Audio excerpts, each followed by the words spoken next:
Funcom released Age of Conan 2 years ago, it was met with critical acclaim and solid initial sales.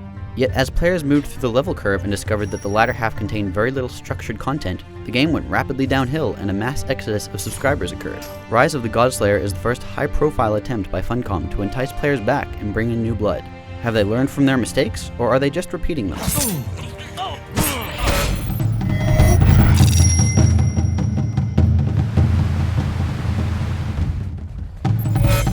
Thanks to the addition of DirectX 10 compatibility last year, Age of Conan Rise of the Godslayer looks stunning. God rays, water effects, and high-res textures have made the already impressive-looking game look that much better.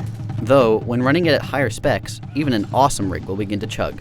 All that prettiness does come at the price of stability and load times. Age of Conan is pretty poorly optimized, and loading into a zone like Northern Grasslands can take upwards of half a minute. Then, for no reason at all, there is a good chance that it will crash.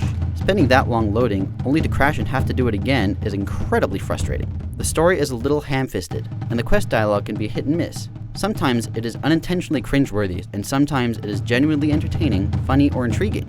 In the end, it gets the job done, and tells you what you need to know. Who to kill, what to collect, and so on.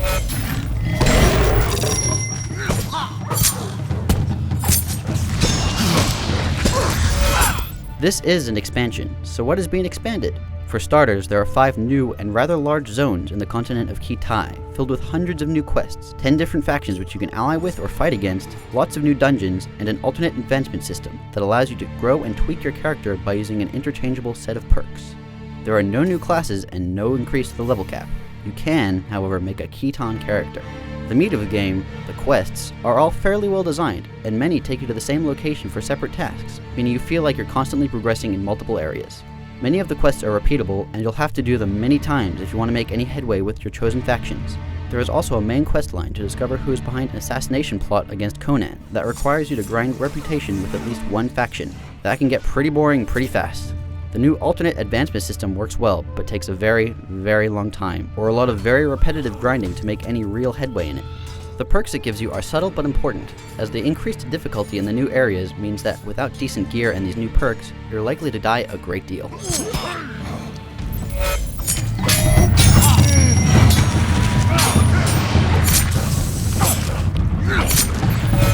There is a lot of content in Age of Conan Rise of the Godslayer. If your biggest issue with Age of Conan when it came out was the lack of things to do, you're probably really going to enjoy the AOC of today.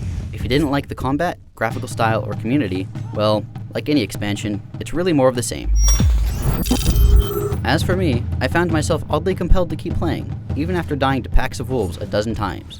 For more details, read the review on IGN.com.